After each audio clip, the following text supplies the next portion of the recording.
এই প্রথম ভাঙড়ে মাদক বিরোধী দিবস পালন করলো কলকাতা পুলিশ। কয়েকশো ছাত্রছাত্রীদের নিয়ে মাদক বিরোধী মিছিল করলেন কলকাতা পুলিশের ভাঙড় ডিভিশনের পুলিশ আধিকারিকরা।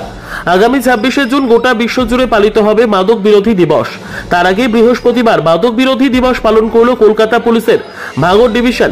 ভাঙড় ডিভিশনের ভাঙড় ও উত্তর কাশীপুর থানার উদ্যোগে এদিন বিকেলে মাদক বিরোধী দিবস উপলক্ষে একটি বর্ণাঢ্য র্যালির সূচনা করা হয়।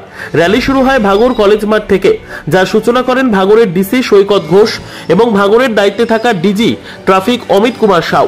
এছাড়া 4টি থানার ওসি সহ ভাঙড় ট্রাফিকের ওসি এবং ভাঙড় 1 ও 2 নম্বর ব্লকের বিডিওরা উপস্থিত ছিলেন। প্রায় 2 কিলোমিটার পথ অতিক্রম করে র্যালিটি শেষ হয় ভাঙড় বিজয়গঞ্জ বাজারে। ডিসি সৈকত ঘোষ বলেন, গোটা বিশ্ব জুড়ে মাদক সেবন এবং নারী পাচার বাড়ছে। এজন্য আমাদের সকলকে সচেতন থাকার দরকার। সজাগ দৃষ্টি রাখতে হবে, কোনো কিছু সন্দেহজনক দেখলে পুলিশকে জানাতে হবে। এদিনের এই অনুষ্ঠানে শতাধিক পুলিশকর্মী ইউনিফর্ম ছেড়ে পদযাত্রা করেন। একই সঙ্গে বিভিন্ন স্কুলের প্রায় 400 জন পড়ুয়া পদযাত্রায় সামিল হন। সব মিলিয়ে হাতেই ছিল প্ল্যাকার্ড, পোস্টার। সব মিলিয়ে বৃষ্টি ভেজা বিকেলে এমন বর্ণাঢ্য র্যালির সাক্ষী আগে কোনোদিন হয়নি ভাঙড়। Bureau report, ICTV news Bangla.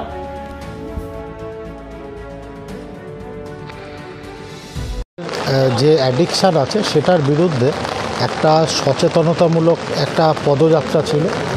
এখানে আমাদের পুলিশের বিভিন্ন র্যাঙ্কের আধিকারিক যেরকম ছিলেন, ডিসি টিপি সাউথও ছিলেন, আমাদের বিভিন্ন স্কুল কলেজের যারা হেডমাস্টার হেডমিস্ট্রেস, যারা প্রিন্সিপাল, ওরাও ছিলেন। 2 জন বিডিও সাহেব, বিডিও ম্যাডামও ছিলেন এখানে।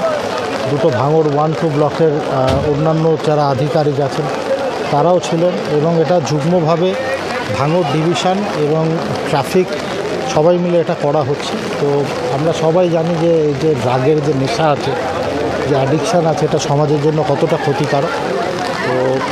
তো এই ভাঙড় ডিভিশনটা তৈরি হওয়ার পরে এটা প্রথম 26 তারিখ আমাদের একটা অ্যান্টি ড্রাগ ডে আছে। তো সেই হিসেবে আজকে আমাদের প্রোগ্রামটা ধার্য হয়েছিল। তো আমরা অনেকটা পথ হাঁটলাম, আমাদের সঙ্গে অনেক স্কুলের বাচ্চা ছিল। তো আশা করি এটা ফলপ্রসূ হবে।